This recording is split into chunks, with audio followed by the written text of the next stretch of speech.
Hello दोस्तों, उपन्यास के तत्व से हमारी नई वीडियो आ गई है। अगली वीडियो में हम लोगों ने उपन्यास की विशेषताएं, उपन्यास की परिभाषाएं वगैरह पढ़ी थी और इस वीडियो हम लोग उपन्यास के तत्व पढ़ेंगे।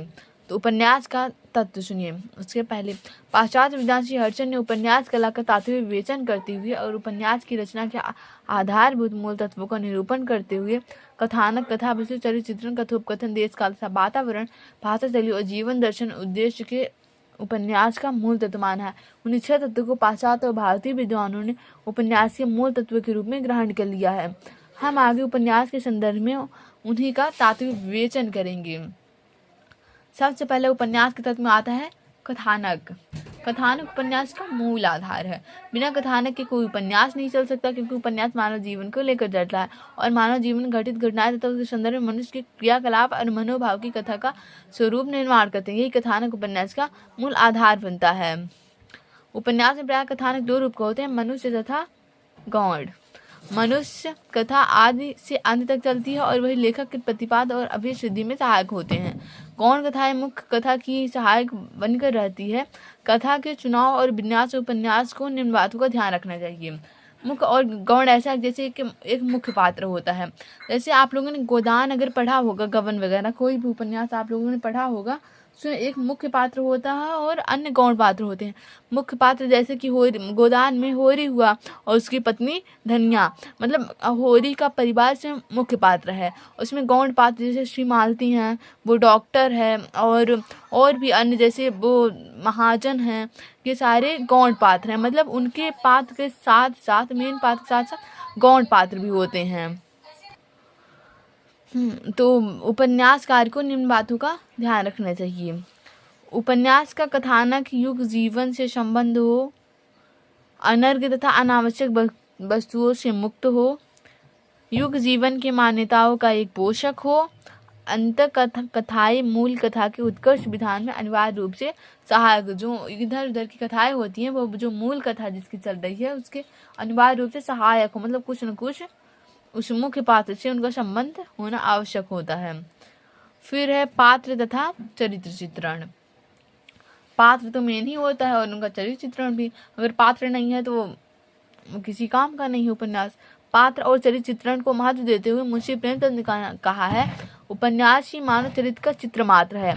वस्तुतः पात्र ही कथानक को विकसित करने और उनका चरित्र उपन्यास के गंतव्य तक ले जाता है। पात्र ही उपन्यास रूपी सागर में कथानक रूपी नाव को उद्देश्य रूपी तट की ओर ले जाने वाले कर्णधार हैं। पात्र ही उपन्यास रूपी सागर, उपन्यास को सागर माना गया, कथानक रूपी नाव, मतलब जो नाव है वो कथानक हुई, और उद्देश्य रूपी तट की ओर ले जाने वाला कर्णधार है। उद्देश्य चरित्र चित्रण पात्रों के क्रियाकलापों से संबंध रखता है। पात्रों के क्रियाकलाप भी घटनाओं का कारण बनते हैं और घटनाओं का श्रृंखलाबद्ध संयोजन कथा वस्तु का रूप ग्रहण करता है। पात्रों के बिना कथा का अस्तित्व नहीं हो सकता।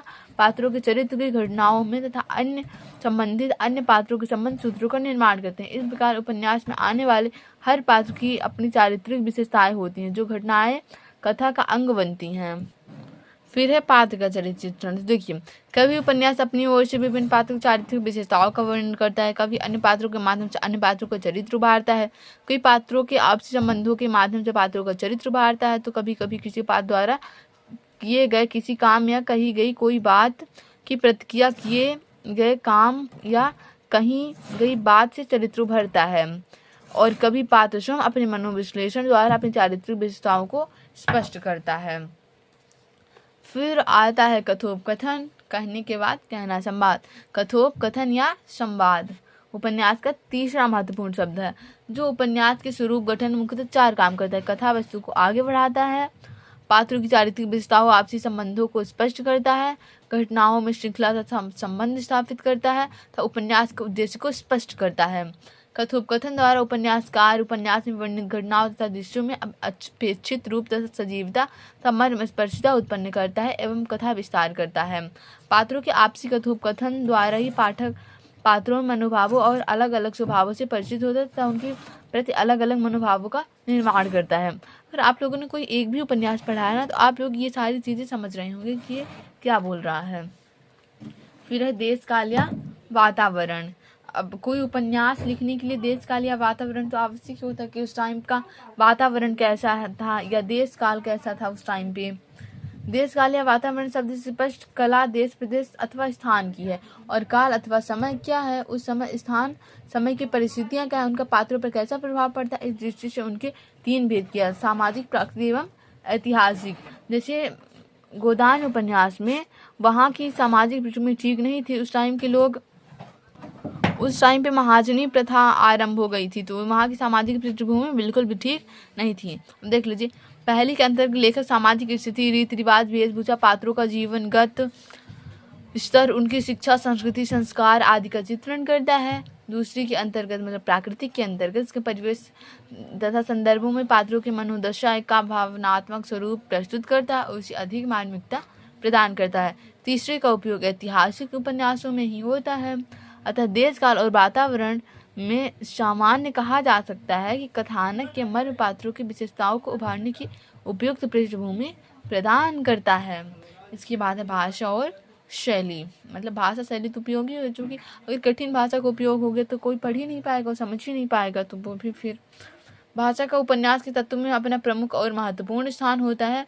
भाषा शैली की उपन्यास को प्रारंभ से अंत तक पढ़े जाने की उत्सुकता और उमंग पाठक में जगाती है। भाषा और शैली यद्यपि अलग अलग हैं, किंतु भाषा शैली का अंग है। शैली भाषा का प्राण है। भाषा कथा और उनके पात्रों की वाणी प्रदान करती है और शैली उस वाणी में स्वाभिप्राय अर्थ की प्राण प्रतिष्ठा करती है।